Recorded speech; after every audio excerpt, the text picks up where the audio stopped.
الحمدللہ وکفا والصلاة والسلام علی عباده الذین اصطفى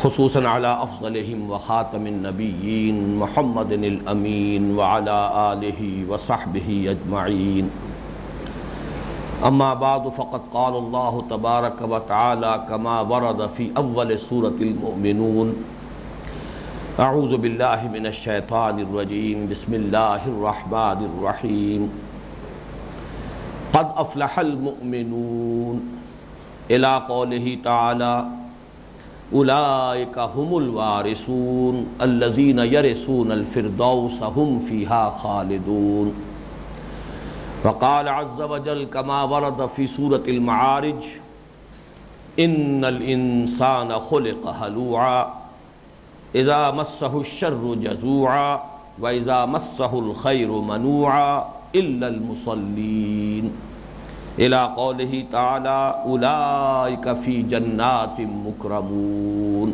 صدق الله العظيم رب اشرح لي صدري ويسر لي امري واحلل عقدة من لساني يفقهوا قولي اللهم ربنا الهمنا رشدنا واعذنا من شرور انفسنا اللهم ارنا الحق حقا وارزقنا اتباعه وارنا الباطل باطلا وارزقنا اجتنابه اللهم وفقنا لما تحب وترضى آمین یا رب العالمین۔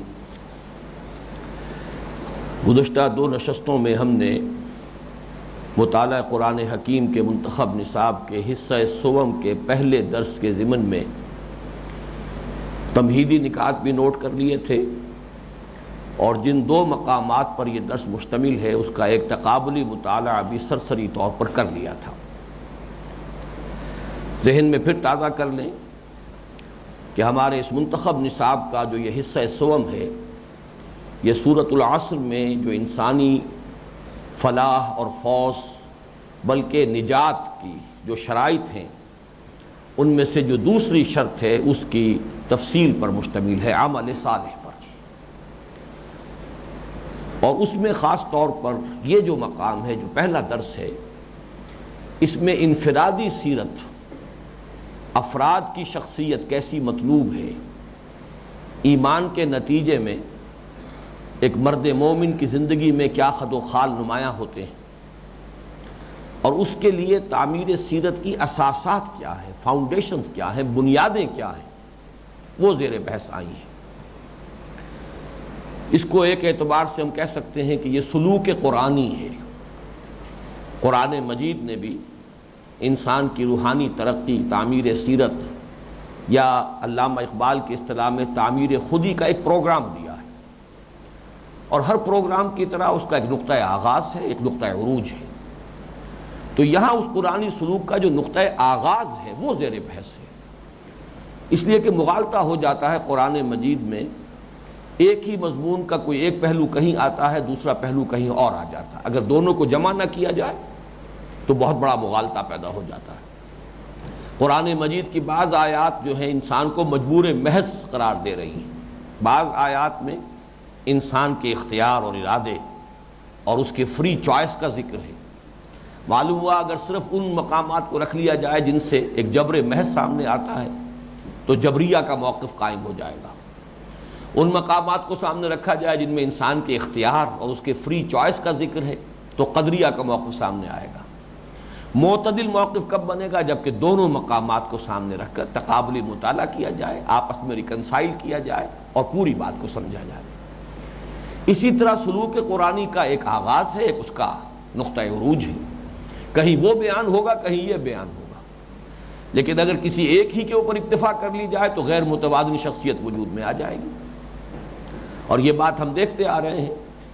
اس لیے کہ ایمان کی بحث پر ہم نے جن مقامات کا مطالعہ کیا ہے ان میں سے ایک درس میں جو سورہ آل عمران کے آخری رکوع کی 6 آیات پر مشتمل ہے، بندہ مومن کی شخصیت کا ایک پہلو آتا ہے، فالذین ہاجروا واخرجوا من دیارہم واوذوا فی سبیلی وقاتلوا وقتلوا۔ اب یہ نقشہ ہے جہاد و قتال کا اور ہجرت کا۔ یہاں نماز کا ذکر نہیں، روزے کا ذکر نہیں، حج کا ذکر نہیں، تزکیہ کا ذکر نہیں، زکوٰۃ کا ذکر نہیں۔ اسی طریقے سے جو دوسرا مقام ہم نے پڑھا سورہ نور کی آیات نور پر مشتمل، وہاں بالکل دوسرا ہے، فی بیوت نذن اللہ ان ترفع ویذکر فیہا اسمہ یسبح لہ فیہا بالغدو والآصال رجال لا تلہیہم تجارۃ ولا بیع عن ذکر اللہ واقام الصلاۃ وایتاء الزکاۃ یخافون یوما تتقلب فیہ القلوب والابصار۔ یہ اسی شخصیت کا دوسرا رخ ہے۔ تو بندہ مومن کی اصل شخصیت تصویر کے ان دونوں رخوں کو جمع کریں گے تب سامنے آئے گی۔ اسی طرح میں عرض کر چکا ہوں کل کہ تزکیے کا نقطہ آغاز یہ ہے، اور اس جو سورہ مومنون سے متصلاً قبل ہے سورہ حج۔ سورہ حج کی آخری جو آیات ہیں وہ ہمارے منتخب نصاب میں آئیں گی، لیکن وہ اس حصے ہی کے شاید آخر میں آ جائیں، ان کو نوٹ کر لیجئے۔ وہاں پہ آیت کیا آئی؟ یا ایھا الذین آمنوا ارکعوا واسجدوا واعبدوا ربکم وافعلوا الخیر لعلکم تفلحون۔ گویا کہ اسی کی شرح ہے جو سورہ مومنون کی ان آیات میں سامنے آ رہی ہے، اور وہ جو دوسرا رخ ہے وہی تفلحون کے ساتھ وہ مضمون آیا سورہ آل عمران کی آخری آیت میں، یا ایھا الذین آمنوا اصبروا وصابروا ورابطوا واتقوا اللہ لعلکم تفلحون۔ یہ نقطہ آغاز تھا جو سورہ حج میں آیا، یا ایھا الذین آمنوا ارکعوا واسجدوا واعبدوا ربکم وافعلوا الخیر، اور اس کا نقطہ عروج یا ایھا الذین آمنوا اصبروا وصابروا ورابطوا واتقوا اللہ۔ تو ان دونوں کو بیک وقت سامنے نہ رکھا جائے تو نقطہ نظر بھی یک رخا ہوگا، اس کے نتیجے میں جو شخصیت وجود میں آئے گی وہ بھی غیر متوازن اور یک رخی ہوگی۔ پھر میں نے عرض کیا تھا کہ قرآن مجید کا ایک خاص اسلوب جو سورہ زمر کی آیت میں آیا ہے کہ اللہ الذی نزل احسن الحدیث کتابا متشابہا مثانیہ، میں مختلف پہلو اس کے بیان کر چکا ہوں، لیکن خاص طور پر یہ مقام جو ہے اس کے مختلف اجزاء جو ہیں اس اسلوب کے وہ یہاں یکجا ہو گئے۔ 4 آیات تو ایسی ہیں کہ جو دونوں مقامات پر جوں کی توں آئی ہیں بغیر کسی فرق و تفاوت۔ پورے مضمون کے اعتبار سے بھی 11 آیات پہلی جو ہے سورہ مومنون کی، اور جو 17 آیات ہیں آیت نمبر 19 سے اور آیت نمبر 35 تک سورہ معارج کی، مضمون ایک ہے۔ پھر ایک شے ایک مقام پر اجمال کے ساتھ آئی ہے، اس کی تفصیل دوسری جگہ ہو گئی۔ ایک دوسری شے ہے جو پہلے مقام پر تفصیل سے آئی ہے اور لیکن دوسری جگہ پر اس کا اجمال ہے۔ پھر ترتیب میں بھی جیسا کہ میں نے عرض کیا تھا کہ بعض جگہوں پر جہاں 2 مرتبہ مضامین آتے ہیں ترتیب کچھ عکسی ہو جاتی ہے، تقدیم و تاخیر، اس کی مثال بھی اس میں موجود ہے۔ تو کل جو میں نے عرض کیا تھا کہ میں نے اس کے لیے ایک ٹیبولر فارم بنائی ہے، وہ اب آپ کے سامنے ہے، چنانچہ میں چاہتا ہوں کہ کل جو ہمارے درس کا آخری حصہ تھا اس کو اس کے حوالے سے دوبارہ ذہن میں تازہ کر لیں۔ دیکھیے اس کا عنوان کیا ہے، مطالعہ قرآن حکیم کے منتخب نصاب کے حصہ سوم کے درس اول بعنوان تعمیر سیرت کی قرآنی اساسات کے ضمن میں ہم مضمون آیات المومنون 1 تا 11 اور المعارج 19 تا 35 کا تقابلی مطالعہ۔ اب ذرا اٹھائیے اس کو۔ پہلا مضمون بہت ہی، ایک آیت بھی پوری نہیں، قد افلحا، کامیاب ہو گئے۔ اب اس فلاح کا مفہوم کیا ہے، اس کی حقیقت کیا ہے، اس پر تفصیل سے کل گفتگو ہو چکی ہے۔ اور اسی صورت میں سورہ مومنون میں 11ویں آیت کے بعد سے 12ویں سے 16ویں آیت تک جو انسان کے تخلیق کے مراحل بیان ہوئے، بالکل آخری حصہ لے آؤ پر، وہ جو میں نے دوسرا بنایا تھا۔ سورہ مومنون کی آیات کی جو دوسری فلم ہے جس میں آخری حصہ بھی ہے، اس کا آخری حصہ نکالو، یہ بس یہاں رک جاؤ، ذرا نیچے کرو، نیچے کرو اور نیچے کرو بھائی، تم کیا کرو نا، یہ اس کو پتہ نہیں ہوتا ہے۔ یہ دیکھیے وَلَقَدْ خَلَقْنَا الْإِنسَانَ مِنْ صُلَالَةٍ مِّن طِينٍ ثُمَّ جَعَلْنَاهُ نُطْفَةً فِي قَرَارٍ مَّكِينٍ ثُمَّ خَلَقْنَا النُّطْفَةَ عَلَقَةً فَخَلَقْنَا الْعَلَقَةَ مُضْغَةً فَخَلَقْنَا الْمُضْغَةَ عِظَامًا فَكَسَوْنَا الْعِظَامَ لَحْمًا ثُمَّ أَنشَأْنَاهُ خَلْقًا آخَرَ۔ پھر ہم نے اس سے اٹھایا ایک اور ہی اٹھان پر۔ یہ دوسری اٹھان کیا ہے جو میں حدیث نبوی جو بخاری اور مسلم دونوں میں موجود ہے، حضرت عبداللہ ابن مسعود رضی اللہ تعالی عنہ سے، اور جن میں انہوں نے صراحت کی ہے کہ حضور نے ہمیں یہ بتایا وَهُوَ الصَّادِقُ الْمَصْدُوقُ، اس میں الفاظ آئے ہیں 40 دن تک نطفے کی شکل ہے، 40 دن تک مضغہ ہے، 40 دن تک علقہ ہے، اور اس کے بعد اللہ تعالیٰ فرشتے کو بھیجتا ہے جو وہ اس کی روح تھی جو ازل میں پیدا کی گئی تھی، جو بہت قدیم ہے ہمارے اس حیوانی وجود سے، ہمارے جسمانی وجود سے، جس نے عہد کیا تھا اللہ سے الستو بربکم قالوا بلی، وہ روح لا کر شامل کر دی جاتی ہے۔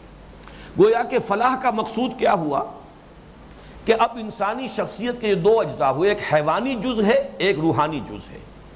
اکثر توجہ اسی حیوانی جز پر مبذول رہتی ہے، مرکوز رہتی ہے، اس کو ذرا دباؤ، اور جو روحانی وجود کے اندر جو صلاحیتیں اللہ نے ودیعت کی انہیں ابھارو، انہیں نشو و نما دو۔ یہ ہے اصل میں تزکیہ، یہ ہے فلاح۔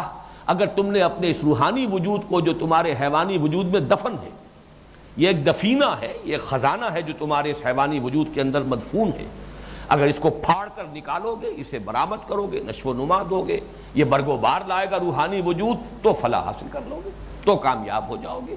ورنہ یہ کہ زندگی میں بھی مردہ قرار پاؤ گے۔ علامہ اقبال نے ایک نظم میں یہ الفاظ استعمال کیے، زندگی میں بھی تھا یہی تہی جن کا جسد، یہ کچھ الفاظ آئے ہیں ارمغان حجاز کی ایک نظم میں، کہ زندگی میں بھی بہت سے لوگ ایسے ہیں کہ جو اصل میں حیات سے تہی ہوتے ہیں، حیات معنوی انہیں حاصل نہیں ہوتی، مردہ ہوتے ہیں۔ قرآن نے کہا اولئک کالانعام بل ھم اضل۔ اسی اعتبار سے وہ ذرا انگلش والوں لگاؤ، میں نے جو کل کوٹیشن دی تھی اور اس میں قرآن مجید کے ایک دوسرے مقام کے حوالے سے میں نے وہ بات آپ کے سامنے رکھی تھی۔ بعض حضرات یہ کوٹیشن مجھ سے مانگ رہے تھے، یہ میں لے آیا ہوں لکھوا کر، اس کی کچھ فوٹو اسٹیٹ کاپیاں بھی موجود ہیں۔ قرآن کی آیت دیکھیے، وَلَا تَكُونُوا كَالَّذِينَ نَسُوا اللَّهَ فَأَنسَاهُمْ أَنفُسَهُمْ أُولَٰئِكَ هُمُ الْفَاسِقُونَ۔ مت ہو جانا ان لوگوں کے مانند جنہوں نے اللہ کو بھلا دیا تو اللہ نے انہیں اپنے آپ سے غافل کر دیا، یہی فاسق ہے۔ یہ سورہ حشر کی آیت نمبر 19 ہے۔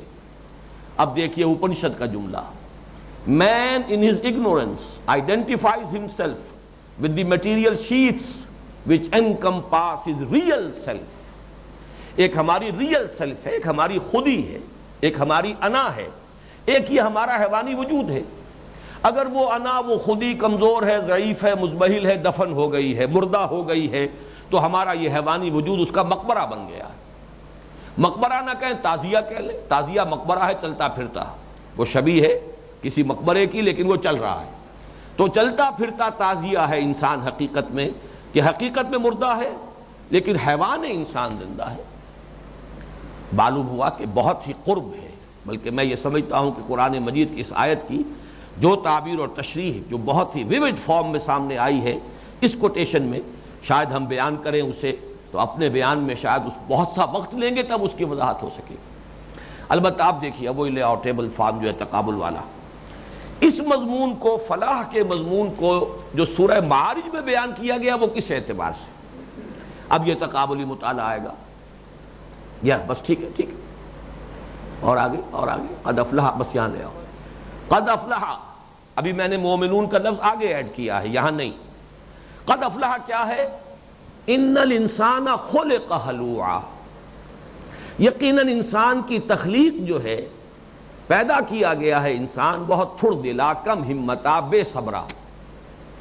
اس کی وضاحت کیا ہے؟ اذا مسہ الشر جزوعا، جب اسے کوئی تکلیف پہنچتی ہے، جب کوئی مصیبت آ جاتی ہے، کوئی نقصان ہو جاتا ہے، کوئی آفت سماوی یا نفسی آ جاتی ہے، تو جزع فضع کرتا ہے، فریاد نالا شیون، روتا ہے، دھوتا ہے، برا بھلا کہتا ہے، کبھی آسمان کو گالیاں دیتا ہے، کبھی اللہ سے اظہار ناراضگی کرتا ہے۔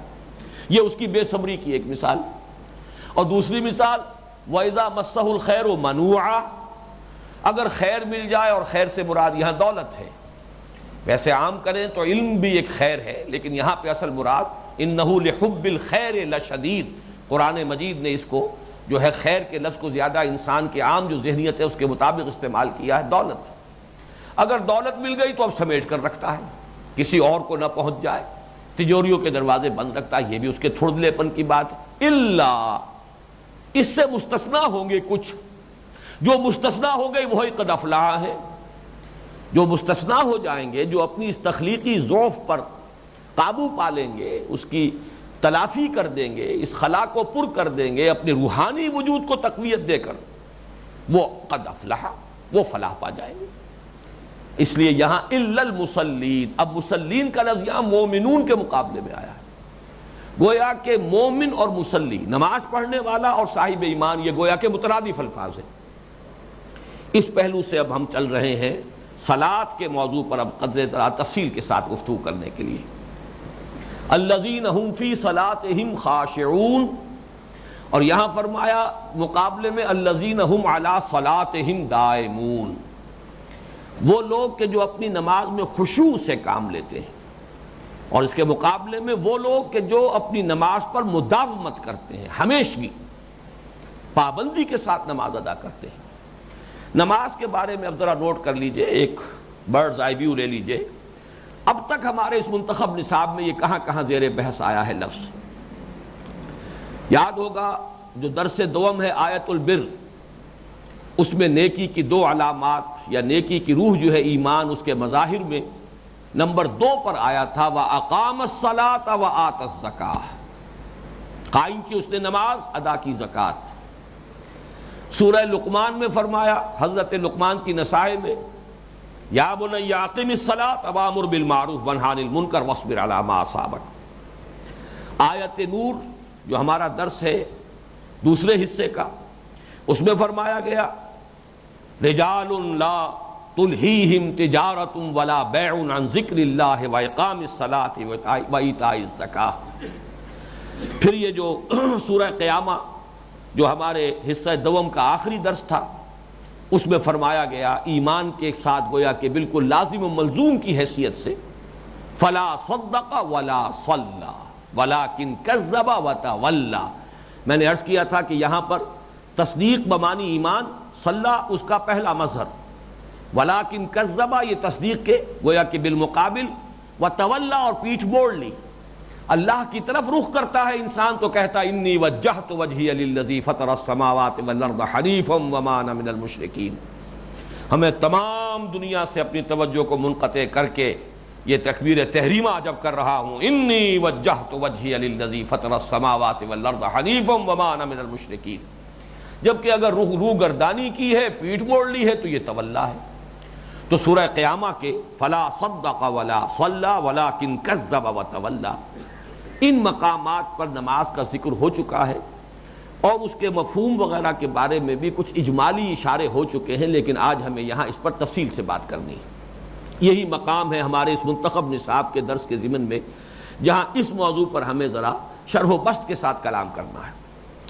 سب سے پہلے اس کی لغوی بحث، یہ بھی قرآن مجید کی ان اصطلاحات میں سے ہے کہ جو اپنے عام ہونے کے اعتبار سے تو سب سے بڑھ کر ہیں، لیکن لغوی اصطلاح اور لغوی مفہوم کے اعتبار سے ان میں خاصی دقت ہے، کافی مشکل ہے۔ سب سے پہلے تو یہ کہ ایک اختلاف یہ ہے کہ اس کا مادہ کیا ہے، یہ ناقص واوی ہے یا ناقص یائی ہے۔ ناقص اسے کہتے ہیں، عربی زبان میں سب سے بڑی مشکل جو آتی ہے، ورنہ بڑی سمپل، بڑی سسٹمیٹک، بڑی سائنٹیفک لینگویج ہے، بڑی ارتھمیٹیکل اس کے اندر جو ہے کنسٹرکشنز ہیں۔ لیکن جہاں حرف علت آ جائے، الف واو یا، بس یہاں جو ہے بیماری پیدا ہوتی ہے۔ حروف علت کہتے ہیں بیماریوں کے حروف، وہاں مشکلات پیدا ہو جاتی ہیں۔ تو ناقص وہ مادہ کہلاتا ہے جس کے آخر میں یا واو ہو یا یا ہو، اور یہ ایک دوسرے سے آپس میں بدل جاتے ہیں، عدل بدل ہوتا رہتا ہے۔ تو اگر تو یہ ناقص واوی ہے تو صاد لام واو یہ ہے اس کا گویا کہ مادہ، اور اگر ناقص یائی ہے تو صاد لام یا یہ اس کا مادہ ہے۔ ان دونوں مادوں میں جو مفہوم کا فرق ہے وہ یہ ہے کہ صاد لام واو اس کا اصل مفہوم ہے دعا، دعا، مناجات، سرگوشی، کسی کی طرف توجہ، عنایت۔ اگر بڑی شخصیت کسی کی طرف متوجہ ہوتی ہے تو عنایت کے ساتھ، شفقت کے ساتھ۔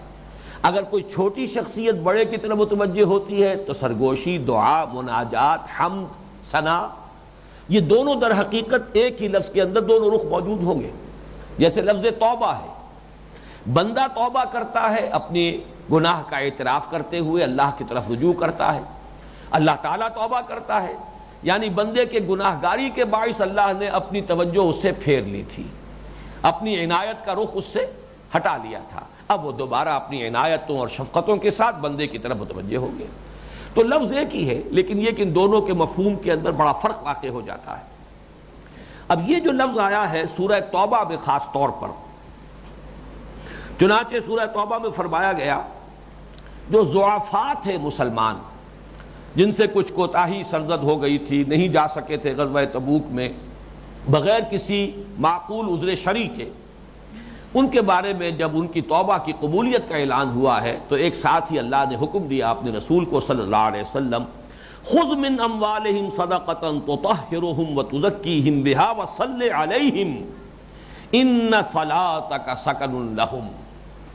اے نبی ان کے مال میں سے صدقہ قبول فرما لیجئے، یہ اپنی کوتاہی کی تلافی کے لیے صدقہ دے تو قبول فرما لیجئے۔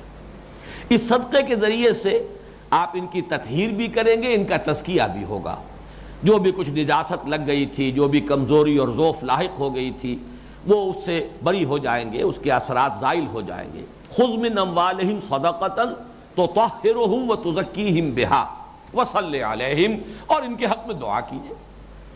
ان صلاتک سکن لہم، یقیناً اے نبی آپ کی دعا ان کے حق میں ان کی تسکین کا باعث ہوگی، ان کے اس دکھے دل کے اوپر مرہم بن کر لگ جائے گی۔ انہیں بھی احساس ہے کہ بڑی خطا ہوئی ہے، بڑی کمزوری ہوئی ہے، اللہ کی راہ میں ہم سے بڑی کوتاہی ہوئی ہے، اس پر جو ان کا دل زخمی ہے، اندر ہی اندر جو ان کا ضمیر ملامت کر رہا ہے، اس زخمی دل پر آپ کی دعا یہ مرہم کا پھاہا بن کر لگے گی۔ تو معلوم ہوا کہ صلی کا مطلب دعا، صلی علیہم، ان کے لیے دعا کیجیے۔ اسی طرح صلوات الرسول، اسی سورہ توبہ کی آیت نمبر 99 میں رسول کی دعائیں جس کے شامل حال ہو جائے اس کی قسمت کا کیا کہنا۔ صلوات الرسول، کہ یہ جو اعراب ہیں مدینے کے آس پاس، ان میں سے بہت سے لوگ تو منافق ہیں، انہیں جو زکوٰۃ بھی دینی پڑتی ہے تو یہ اسے تاوان سمجھتے ہیں، ادا تو کرتے ہیں مجبوراً، کیا کریں لیکن تاوان کے طور پر۔ لیکن کچھ ان میں سے اہل ایمان بھی ہیں، وہ اپنے صدقات اور زکوٰۃ جب دیتے ہیں تو وہ رسول کی صلوات چاہتے ہیں کہ رسول ان کے حق میں دعا کریں۔ تو صلات کا مفہوم جو ہے وہ دعا ہے، دعا، مناجات، سرگوشی۔ دعا میں ہم کلام ہوتا ہے، جیسے کہ اقبال کا میں نے قول بارہا آپ کو سنایا ہے کہ یہ دعا کیا ہے، میننگ آف پریئر ان اسلام، کہ یہ ہماری جو چھوٹی انا ہے، محدود انا ہے، انائے صغیر، یہ جب انائے کبیر کے روبرو آ کر ہم کلام ہوتی ہے، دی فائنائٹ ایگو جب انفائنائٹ ایگو کے سامنے آ کر ہم کلام ہوتی ہے، یہ دعا ہے۔ اور یہ معراج ہے انسان کی، الدعاء مخ العبادہ، الدعاء هو العبادہ، عبادت کا جوہر دعا ہے، عبادت کا اصل ہے ہی دعا۔ تو یہ ہے صلات کا مفہوم۔ ایک حدیث میں بھی آیا ہے، اذا دعی احدکم الی الطعام فلیجب، اے مسلمانوں جب تم میں سے کسی کو کوئی شخص کھانے کی دعوت دے تو اسے چاہیے کہ قبول کرے۔ یہ بھی معاشرتی ویلیوز میں سے ہیں جو اسلام نے سکھائی ہیں، رد نہ کرے۔ وَإِن كَانَ صَائِمًا فَلْيُصَلِّ، اور اگر وہ روزے سے ہو تو جائے تو صحیح وہاں، تو ان کے لیے دعا کر کے آ جائے، کوئی عذر کر کے آ جائے۔ یہ نہ ہو کہ لوگ سمجھے کہ یہ اپنے کسی تکبر کی وجہ سے نہیں آیا، یہ نہ ہو کہ وہ یہ سمجھے کہ شاید ناراضگی کی وجہ سے نہیں آیا، لیکن یہ ہے کہ بہرحال کسی بھی حوالے سے ان کو دعائیں دے کر رخصت ہو کر آ جائے۔ تو یہ ہے فلیصلی، اسے چاہیے کہ دعائیں دے۔ اس اعتبار سے اس مفہوم کو اچھی طرح سمجھ لیجئے کہ صلات اصل میں دعا ہے، اور دعا ذکر کی بلند ترین منزل ہے، اس لیے کہ ذکر ایک ہے غائبانہ، اللہ اکبر اللہ اکبر اللہ اکبر، اللہ سب سے بڑا ہے، اللہ سب سے بڑا ہے، ان میں خطاب نہیں ہے اللہ سے، آپ ایک بڑی حقیقت ہے جس کو ریپیٹ کر رہے ہیں، سبحان اللہ سبحان اللہ سبحان اللہ، اس میں اللہ سے خطاب نہیں ہے۔ سبحانک جب کہتے ہیں نماز میں کھڑے ہو کر، سبحانک اللہم وبحمدک، اب یہاں خطاب ہے، یہاں ضمیر کاف کی آ گئی ہے، یہاں پہ آپ مخاطب ہیں اللہ سے، یہاں انائے صغیر انائے کبیر کے سامنے کھڑی ہے۔ اس اعتبار سے ذکر جو ہے جس کو عام طور پر ہم کہتے ہیں الحمدللہ الحمدللہ، یہ در حقیقت ایک جملہ خبریہ ہے، آپ اس کو ریپیٹ کر رہے ہیں، بہت بڑی حقیقت ہے۔ لیکن جب آپ نحمدو کا ونستعینو کا ونستغفرو کا ونؤمنو بکا، اب یہاں خطاب ہے، حمد بھی کر رہے ہیں، استعانت بھی کر رہے ہیں۔ سورہ فاتحہ میں بھی درمیانی آیت جو ہے وہ خطاب کی ہے، وہ کلائمیکس ہے اس کا، ایاک نعبد و ایاک نستعین۔ پہلی تین آیات غائبانہ ذکر پر مشتمل ہے، الحمدللہ رب العالمین الرحمن الرحیم مالک یوم الدین۔ چوتھی آیت میں اب خطاب ہے، ایاک نعبد و ایاک نستعین، اور اس نستعین کی وضاحت پھر آگے ہے، اہدنا الصراط المستقیم صراط الذین انعمت علیہم غیر المغضوب علیہم ولا الضالین۔ اس اعتبار سے اپ نوٹ کر لیجئے کہ صلاۃ کی روح دعا ہے۔ اب آئیے دوسرا مادہ، صاد لام یہ مادہ آتا ہے آگ جلانے کے لیے، اس کو باب افتعال میں کہیں گے اصطلاع، تستلون، تاپنا، آگ تاپنا، سردی ہے شدید، لعلکم تستلون، حضرت موسیٰ علیہ السلام نے کہا تھا اپنے گھر والوں سے، سرد رات تھی، جا رہے تھے وہ مصر کی طرف مدین سے، راستہ بھی کہیں بھول گئے ہیں، بڑی شدید سردی بھی ہے، کہیں سے آگ کی چنگاری نظر آئی ہے، لعلی آتیکم بخبر منہا اور جذبۃ من النار لعلکم تستلون، کہیں لفظی غلطی ہو سکتی ہے اس میں۔ حضرت موسیٰ نے چونکہ یہ قول کئی جگہ قرآن میں نقل ہوا ہے تو فرمایا اہل عیال سے کہ تم یہاں ٹھہرو، میں جاتا ہوں، مجھے کہیں آگ نظر آ رہی ہے، کچھ آگ کا کوئی چنگاری لے آؤں وہاں سے تاکہ ہم آگ روشن کر دیں تو تم تاپ سکو۔ تو صاد لام یہ کا مادہ ہے آگ روشن کرنا، جلانا، حرارت حاصل کرنا، حرارت پہنچانا، یہ صاد لام یہ ہے۔ اور اگر اس سے ہے، چنانچہ سلی النار کہتے ہیں داخل ہونا آگ میں، سلی النار آگ میں داخل ہو گیا۔ قرآن مجید میں یہ آتا ہے باب افعال سے، فسوف نصلیہ نارا، یہ سورہ نساء کی آیت نمبر 30، ہم عنقریب انہیں داخل کر دیں گے آگ میں، جھونک دیں گے آگ میں، انہیں تپائیں گے آگ پر، نصلیہ نارا۔ اسی طریقے سے سورہ مریم کی آیت نمبر 70 میں آیا ہے، ہم اولا بہا صلیہ، کہ جو ہر قوم میں سے جو سب سے بڑے ہوں گے معاندین اور مستکبرین اور مترفین اور مخالفین انبیاء اور رسل کے، ان کو ہم پہلے نکال لیں گے، ہم اولا بہا صلیہ، وہ اس جہنم میں تاپے جائیں گے سب سے پہلے ان کے اوپر عذاب جو ہے جہنم کا وہ گرم ہوگا۔ ایک یہ مفہوم ہے، لیکن اس میں بھی ایک معنوی حقیقت ہے، اسے نوٹ کیجئے۔ بعض حضرات نے بڑی خوبصورت تشبیہ دی ہے روح انسانی یا انسان کے روحانی وجود کا جو تعلق ہے ذات باری تعالیٰ کے ساتھ، اگرچہ یہ مضامین بہت لطیف ہیں، ہمارے بیان سے بہت ماوراء ہیں، لیکن بہرحال وہ حقائق ہیں کہ جن کو سمجھنا چاہیے کسی نہ کسی درجے میں۔ اس کو ہم کہتے ہیں بلا تشبیہ، اللہ کی ذات کے لیے کوئی تشبیہ و تمثیل نہیں ہو سکتی، لیکن اس کے کسی ایک پہلو کو کسی ایک اعتبار سے ہم کسی تمثیل اور تشبیہ کے ذریعے سے واضح کر سکتے ہیں۔ اس تشبیہ و تمثیل کو بتمام و کمال اس کی ذات پر جو ہے اس کا اطلاق نہیں ہونا چاہیے، کہیں اگر ایک جگہ وہ صحیح تصور دے گی، دوسری جگہ پر وہ کہیں گمراہ کر دے گی، اس لیے کسی ایک خاص پہلو تک اس کا تعلق اگر محدود رہے تو کوئی حرج نہیں۔ مثال یہ دی گئی ہے کہ ارواح انسانیہ کا تعلق ذات باری تعالیٰ کے ساتھ وہی ہے جو سورج کا اس کی کرنوں کے ساتھ ہے۔ سورج اور کرن، یہ جو رے آف لائٹ چلی ہے سورج سے، اس میں روشنی بھی ہے، حرارت بھی ہے، سورج سے ارب ہا ارب میل دور آ چکی ہے، لیکن کیا اس کا تعلق سورج سے منقطع ہے؟ سورج سے تعلق قائم۔ ہر رے آف لائٹ اپنی جگہ انڈیویجول ہے، آپ اسے پھاڑ بھی سکتے ہیں، پرزم کے اندر سے گزار کر 7 رنگ اس کے اندر نمایاں کر، ایک رے، ایک شعاع انڈیویجول ہے، اپنی انڈیویجولیٹی برقرار ہے۔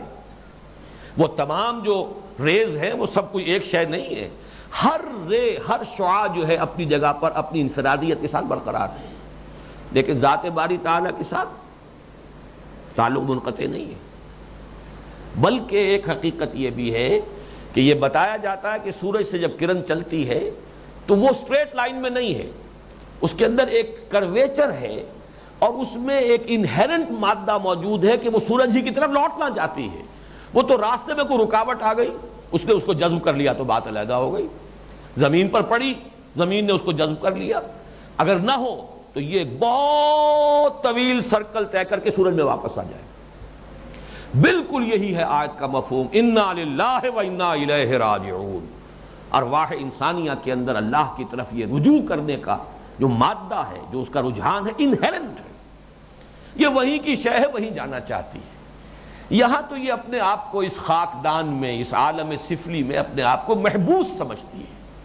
یہی بات ہے جو حضور نے فرمائی ہے، الدنیا سجن المومن و جنت الکافر، مومن کے حق میں تو یہ ایک جیل خانہ ہے، قید میں ہے، بشنو از نئے چو حکایت می کند بس جدائی ہاں شکایت می کند۔ یہ روح جب علیحدہ ہوئی ہے اللہ سے، یہ دور فاصلہ ہو گیا ہے، جدائی پر یہ ہمیشہ شکوہ کرتی رہتی ہے، فغان کرتی رہتی ہے، اگرچہ ہمارے پاس وہ کان نہیں ہے کہ ہم اس روح کی فغان اور اس کی فریاد کو سن سکیں۔ بشنو از نئے، ذرا سنو تو صحیح، بشنو از نئے چو حکایت می کند بس جدائی ہاں شکایت می کند۔ اور یہ شعر اول ہے مثنوی مولانا روم کا، پہلا شعر، یہیں سے بات شروع ہوتی ہے۔ بہرحال ایک بات یہ نوٹ کر لیجئے کہ اگر صاد لام واو کے مادے سے صلاۃ ہے تب تو بات بالکل واضح، نماز یعنی دعا، اس لیے کہ اس کا اصل جو جوہر ہے وہ دعا ہے۔ اور صلاۃ اگر صاد لام یہ کے مادے سے ہے تو تمازت حاصل کرنا، اپنی اس روح کو گرم کرنا۔ جیسے ہمارے جسم کو حرارت غریزی درکار ہے، حرارت کم ہو جائے گی جسم مر جائے گا، اسی طرح اس روح کو بھی ایک حرارت درکار ہے، یہ ٹھنڈی ہو جاتی ہے ہمارے اس وجود کے اندر، یہ انسولیٹ ہو کر رہ گئی ہے، اس میں محبوس ہو گئی ہے حیوانی وجود کے اندر۔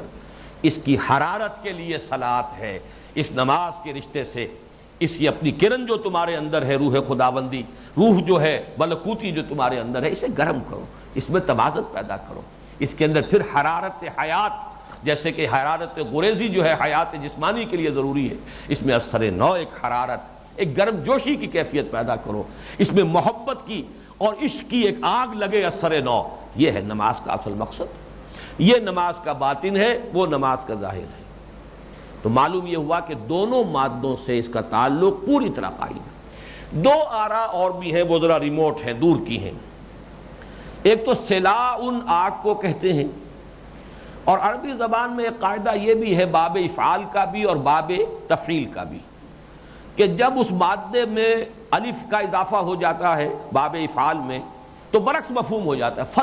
فلوس کہتے ہیں پیسے کو، افلاس کہتے ہیں پیسہ نہ ہو۔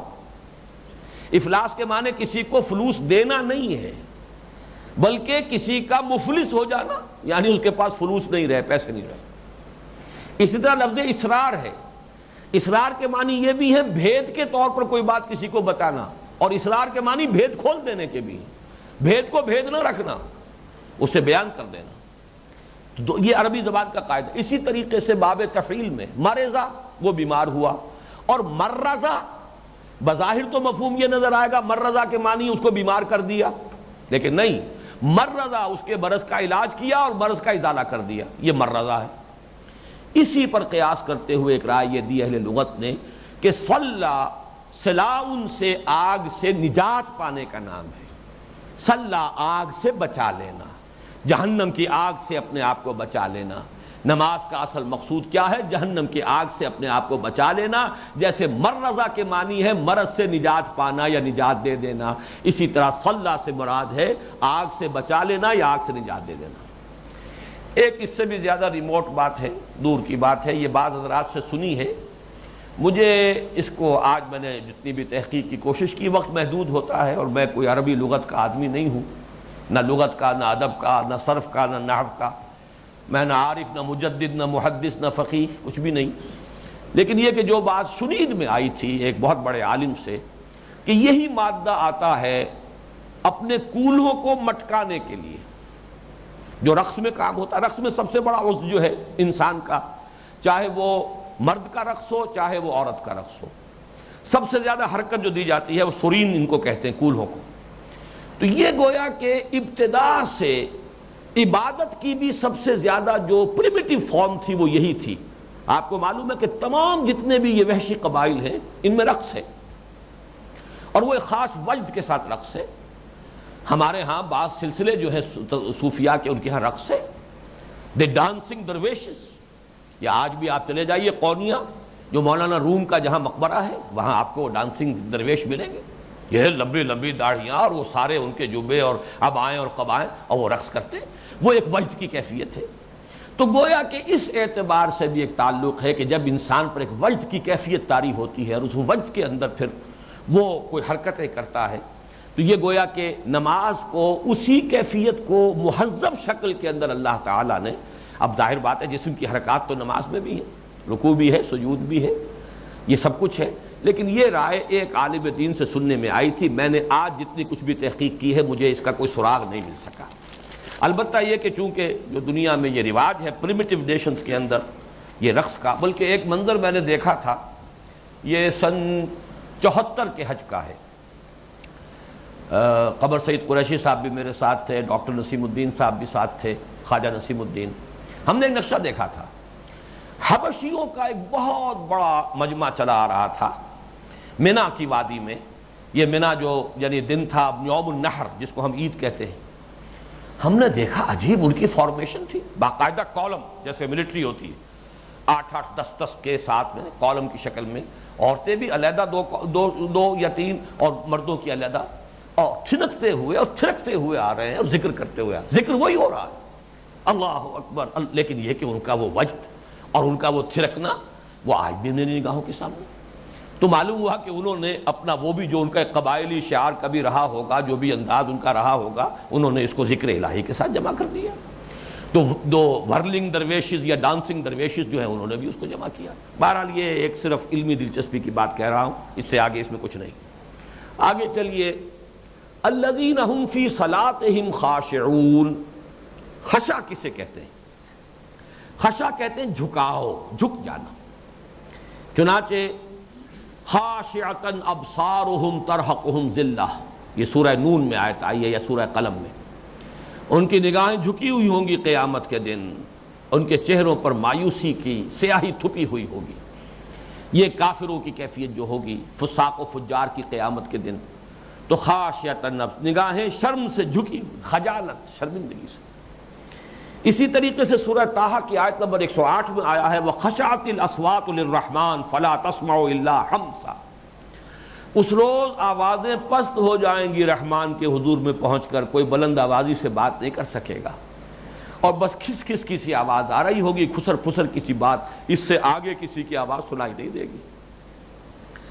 سورہ حدید جو ہمارے اس منتخب نصاب کا کلائمیکس ہے، آخری درس ہے، اس میں فرمایا الم یعن للذین آمنوا ان تخشع قلوبہم لذکر اللہ وما نزل من الحق. کیا وقت نہیں آ گیا اہل ایمان کے لیے کہ ان کے دل جھک جائیں اللہ کی یاد میں؟ اب میں نے یہ آوازوں کا جھک جانا، نگاہوں کا جھک جانا، دلوں کا جھک جانا، اور یہاں نماز میں جھک جانا، اس کو یوں سمجھیے کہ پورا وجود انسان کا جھک گیا ہو، یہ ہے نماز. صرف جسمانی جھکاؤ نہیں، اس جسمانی جھکاؤ کی ایک کیفیت ہے رکوع. چنانچہ سورہ حج کی جس آیت کا میں نے حوالہ آج بھی دیا، کل بھی دیا تھا، یا ایھا الذین آمنوا ارکعوا، جھکو اللہ کے سامنے. اور اس کی آخری شکل جو ہے سجدہ، ارکعوا واسجدوا، بالکل اپنے آپ کو ڈال دو قدموں میں. جیسے کہ حضور کی ایک حدیث میں آیا ہے کہ جب تم سجدہ کرو تو یوں محسوس کرو کہ گویا کہ تم نے اپنا سر اپنے مالک کے قدموں میں رکھ دیا ہے. اس جبین کو زمین پر ٹکا دینا، یہ عاجزی اور تذلل کا اس سے زیادہ اظہار ممکن نہیں. پروسٹریشن جس کو آپ انگریزی میں کہتے ہیں. معلوم ہوا اپنی خودی کی نفی کر کے انسان، اے خدا تیرے سامنے تیری ہی عطا کردہ اس خودی کو میں نے لا کر تیرے قدموں میں ڈال دیا ہے. یہ نماز کی اصل روح ہے، یہ اس کا وصف معنوی ہے، یہ اس کی باطنی روح ہے. اس کی ظاہری شکل کیا ہے وہ مقابلے کی آیت میں ہے والذین هم فی صلاتہم الذین هم فی صلاتہم دائمون. اور یہ جیسا کہ میں کل بھی عرض کر چکا ہوں، آخری وصف بھی آئے گا وہی سورہ مومنون میں آئے گا والذین هم علی صلواتہم یحافظون، اور سورہ معارج کے اندر آئے گا والذین هم علی صلاتہم یحافظون. فرق صرف جمع اور واحد کا رہ جائے گا، لیکن محافظت اور مداومت یہ تقریباً ایک ہی مفہوم ہے. دوام ہو اور محافظت اس سے آگے بڑھ کر ہے، اس کے تمام ارکان کی تعدیل ہو. سجدہ ہو تو سجدے کے طور پر ہو، ایسا نہ ہو جیسے حدیث میں آیا ہے ینقرون کنقر الدیک، کہ ایسے جیسے کہ مرغا ٹھونگا مارتا ہے اور پھر فوراً اپنی چونچ اٹھا لیتا ہے، بس ایسے ٹکائی سب پیشانی اور اٹھا لیا. یہ تو گویا کہ ٹھونگا مارا ہے تم نے مرغی کی طرح سے یا مرغے کی طرح سے. بلکہ تعدیل ارکان ہے. رکوع میں جانے کے بعد کھڑے ہو تو کمر سیدھی ہو جانی چاہیے، سکون کے ساتھ کھڑے ہو. سجدے کے بعد بیٹھو تو دوسرے سجدے کے اور اس کے درمیان وہ نہیں جو میں نے اکثر پٹھانوں کو دیکھا ہے، یہ وہ تو رکوع سے سیدھے سجدے میں جاتے ہیں، سوائے ایک تھوڑی سی جنبش جو ہے وہ علامت ہی دیتے ہیں کہ گویا کہ انہوں نے قیام کا بھی کوئی حق ادا کیا ہے. ورنہ یہ ہے کہ رکوع سے سیدھے یا ایھا الذین آمنوا ارکعوا واسجدوا، اس کے درمیان میں ان کے ہاں قوما ہے ہی نہیں. یہ میرا یہ خیال ہے کہ عوام جو ہیں ان کا حال یہی. لیکن یہ کہ بہرحال اس کو سمجھیے تعدیل ارکان، اس لیے کہ حضور نے فرمایا اسے نماز کی چوری ہے، اس کے کسی رکن کا آپ حق ادا نہیں کر رہے، نماز کی چوری کر رہے ہیں، یہ سرقہ ہے۔ ایک بدو آیا، اس نے آ کے حضور کے سامنے نماز پڑھی، 2 رکعت تحیۃ المسجد ادا کی ہوگی، حضور نے اس کو دیکھا، آیا بیٹھا، حضور نے فرمایا صلی فإنک لم تصلی، جاؤ نماز پڑھو، تم نے نماز نہیں پڑھی ہے، یہ تم نے کچھ اور کیا ہے۔ اس کے بعد وہ پھر آ گیا، اسی طرح اس نے نماز پڑھی، اسے اسی طرح آتی تھی۔ پھر حضور نے فرمایا ارجع فصلی فإنک لم تصلی، لوٹو تم نماز پڑھو جیسے کہ نماز پڑھنے کا حق ہے، تم نے نماز نہیں پڑھی۔ پھر اس نے پوچھا حضور کیسے؟ تب آپ نے فرمایا سکون کے ساتھ ہر رکن جو ہے نماز کا اس کا حق ادا کرتے ہوئے پوری ایک وقار اور سکینت کے ساتھ نماز ادا کرو، یہ محافظت ہے نماز کے ارکان کی، اسے تعدیل ارکان کہتے ہیں۔ محافظت ہے اوقات کی، ان الصلاۃ کانت علی المؤمنین کتابا موقوتا، وقت کے ساتھ معین ہے، اگرچہ اس میں بعض جگہوں پر آ کر کچھ اختلاف ہمارے ہاں ظہر اور عصر کے درمیان کے معاملے میں ہو گئے، عصر کے معاملے میں صرف، باقی اور کسی نماز کے وقت کے بارے میں اختلاف نہیں ہے۔ احناف کے نزدیک جو عصر کا وقت ذرا دیر سے شروع ہوتا ہے، جبکہ بقیہ تقریباً سب جو ہیں ان کے نزدیک خاصا پہلے شروع ہو جاتا ہے، باقی اور میں کوئی فرق نہیں، لیکن یہ کہ نماز کو بر وقت پڑھا جائے، اور جب وقت شروع ہو جائے تو پھر اول وقت کوشش کی جائے، جلد از جلد اس نماز کے فریضے کو ادا کرنے کی کوشش، یہ بھی محافظت ہے۔ مردوں کے لیے نماز باجماعت کی پابندی، یہ بھی محافظت ہے۔ اس محافظت کے لیے لفظ اقیمو ہے، اقم الصلاۃ لدلوک الشمس الی غسق اللیل وقرآن الفجر، اسی طرح یا بنی اقم الصلاۃ وامر بالمعروف وانہ عن المنکر واصبر علی ما اصابک، یا بار بار آتا اقیموا الصلاۃ وآتوا الزکاۃ۔ تو محافظت، اقامت صلاۃ اور خشوع روح نماز، روح صلاۃ، اس میں پورا وجود جھک رہا ہو، صرف آپ کے جسم کے اندر جھکاؤ نہ پیدا ہوا ہو، آپ کا دل بھی جھک رہا ہو، آپ کا پورا مانوی وجود جو ہے وہ جھکا ہوا ہو، یہ کیفیت ہے کہ یہ مانوی وصف ہے اس کا۔ لیکن یہاں نوٹ کرنے کی بات کیا ہے، 4 دفعہ جب یہ آیا ہے معاملہ، شروع میں آیا والذین هم فی صلاتہم خاشعون، وہاں شروع میں آیا معارج میں الذین هم علی صلاتہم دائمون، آخر میں دونوں جگہ پر آیا والذین هم علی صلواتہم یحافظون یا والذین هم علی صلاتہم یحافظون۔ اب اس سے بھی نتیجہ نکلتا ہے، قرآن میں کسی چیز کو ایٹ رینڈم نہ سمجھیے، الٹپ نہ سمجھیے، یوں ہی نہیں آ گئی ہے، جو بات آئی ہے کسی سبب سے آئی ہے، کوئی حکمت ہے، زیر ہر لفظ غالب چیدام میخانہ ہے، ایک ایک لفظ کے نیچے جو ہے معنی اور مفہوم اور معرفت اور علم اور فہم اور حکمت کے خزانے مدفون۔ معلوم ہوا کہ جہاں تک تعمیر سیرت کی اساسات کا تعلق ہے، اقامت الصلاۃ کی اہمیت زیادہ ہے، فرض نماز کی اہمیت زیادہ ہے، اس کے اوپر 3 دفعہ ایمفیسائز کیا گیا، جبکہ نماز کی جو معنوی حقیقت ہے اس کو صرف 1 مرتبہ بیان کیا۔ جبکہ بلند تر منزل پر جب آپ جائیں گے تو اصل نماز نفل ہو جائے گی، وہ نماز جو رات کی بالکل اس کے پیٹ کے اندر پڑھی جا رہی، وہ نماز جس کا کسی کو علم تک نہ ہو، تم ہو اور تمہارا رب ہو اور کوئی نہ ہو، وہ اصل نماز ہے، وہ بلند ترین نماز ہے، وہ تہجد کی نماز ہے۔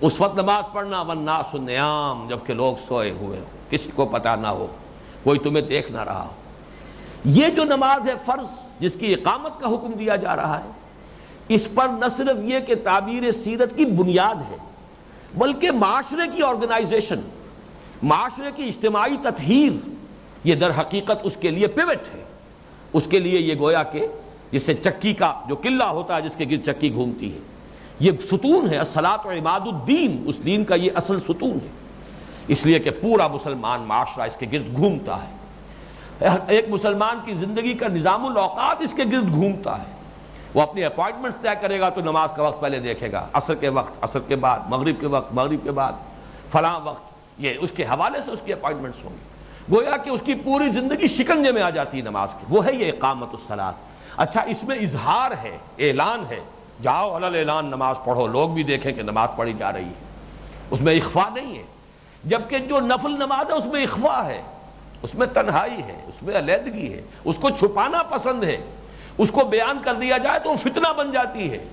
تو زمین و آسمان کا فرق ہے فرض نماز میں اور اس نفل نماز میں، وہ ہم لوگ جانتے نہیں، ہم تو نفلیں بھی پڑھ رہے ہوتے ہیں دبا دب مسجد کے اندر، حالانکہ یہ در حقیقت روح دین، حکمت دین کے بالکل منافی ہے، سنت کے منافی ہے۔